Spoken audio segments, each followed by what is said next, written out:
The Vietnam War was a devastating experience for the United States. More than 58,000 Americans were killed in the conflict, and the long, bitter war deeply divided the American people. Why did the country enter this costly war in the first place? Although the United States did not enter the war on a large scale until 1965, the build-up to war began many years earlier. In fact, American involvement in Vietnam dates back to World War II, when the United States sought to end the Japanese occupation of Southeast Asia, including Vietnam. To do so, the U.S. government gave aid to a band of Vietnamese guerrilla fighters known as the Viet Minh. The group was led by Ho Chi Minh, a communist who greatly admired the United States. With American aid, the Viet Minh won control of large areas in northern Vietnam. When Japan surrendered to end World War II, it pulled its troops out of Vietnam. Ho and his followers saw the departure of the Japanese as an opportunity to drive out the French, who had ruled Vietnam for about 100 years as a colonial power. After the Japanese left the country, Ho declared Vietnam's independence. His declaration came in the midst of changing world politics, changes that would have profound effects on Vietnam. With the end of World War II, U.S. President Harry Truman worried about the growing power of the Soviet Union. The Soviets were installing communist governments in Eastern Europe, creating a strong communist bloc. Truman believed that communism threatened democracy and human rights, and saw it as the responsibility of the United States to prevent its spread. Truman viewed France, a democracy, as an ally in the struggle against communism. France, in turn, wanted to regain control of its colonies in Southeast Asia. That is why, when Ho Chi Minh asked the United States to help Vietnam, Truman never responded to his letters. Ho turned to fellow communists for support instead. Then, in 1949, Communist Mao Zedong took control of China. The change renewed American attention on Asia and increased American worries about communism in Vietnam. Back in Vietnam, France was busy fighting the Viet Minh to regain control of its former colony.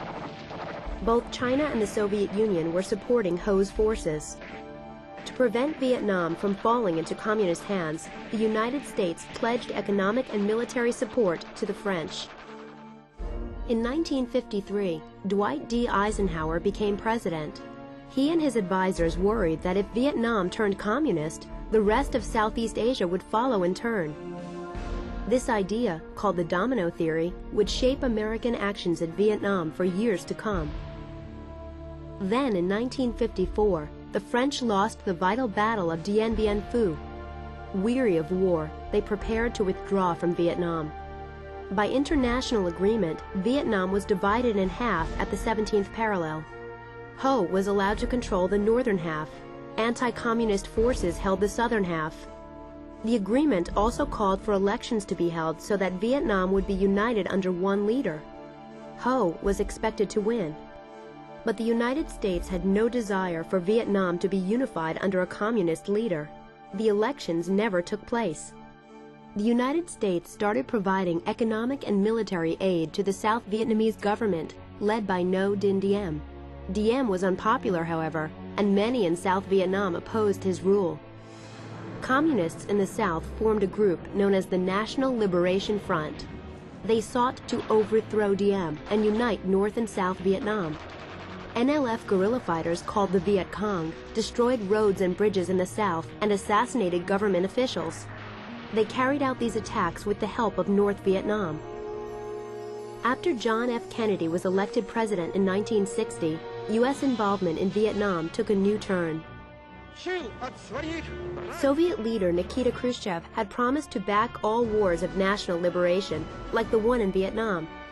This confirmed American fears that communists were bent on taking control of the world. Kennedy and his top aides saw South Vietnam as the only hope they had in preventing the spread of communism in Southeast Asia. Kennedy sent 400 military advisors to Vietnam to teach the South Vietnamese army how to fight the Viet Cong more effectively. North Vietnam grew concerned about increasing American involvement in the war. Meanwhile, support was dwindling for Diem and his government in South Vietnam.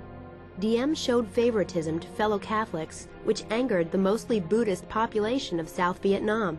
Diem also cracked down on anyone opposed to his rule, whether communist or not. His government began arresting and even killing opponents. Buddhists began to burn themselves alive in protest of the Diem regime. American leaders came to think that they could never help South Vietnam win a war against communism under the leadership of Diem.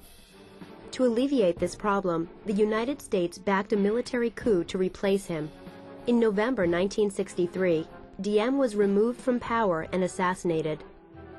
3 weeks later, President Kennedy was assassinated.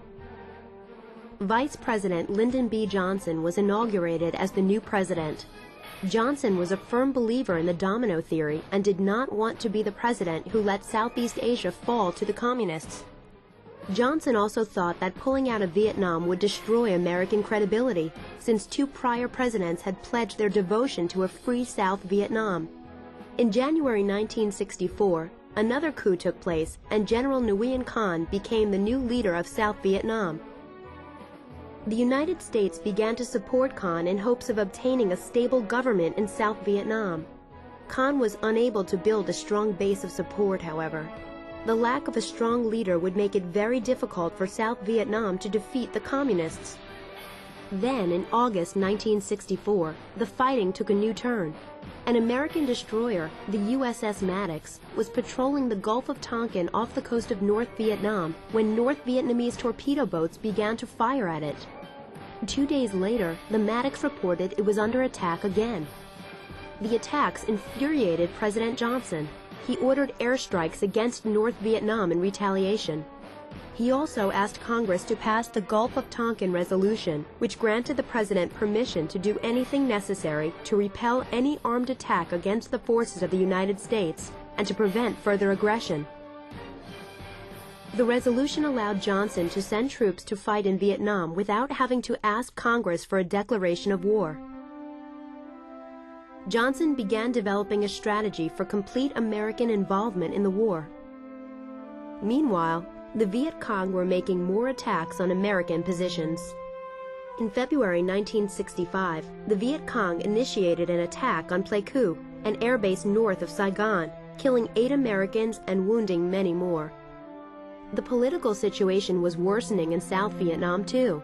Khanh had been replaced, and a series of coups followed. Johnson's advisors urged him to mount a bombing campaign against North Vietnam to punish the North for its support of the Viet Cong and to rebuild morale in South Vietnam. Johnson agreed and ordered Operation Rolling Thunder, a continuous bombing campaign against North Vietnam. He hoped the intensive bombing would bring the North to peace talks. It did not work. While the bombing got underway, American military commanders warned that South Vietnam's army was on the verge of collapsing. Johnson sent more American troops into Vietnam. American soldiers also stepped out of their advisor roles to take on more active military operations. 3 weeks after a force of U.S. Marines was sent to protect the Air Force Base in Da Nang, the Viet Cong attacked the U.S. Embassy in Saigon. As attacks continued in the South, Johnson was forced to send more and more American troops. By the end of 1965, more than 180,000 troops were committed to Vietnam. The United States was now fully involved in the Vietnam War.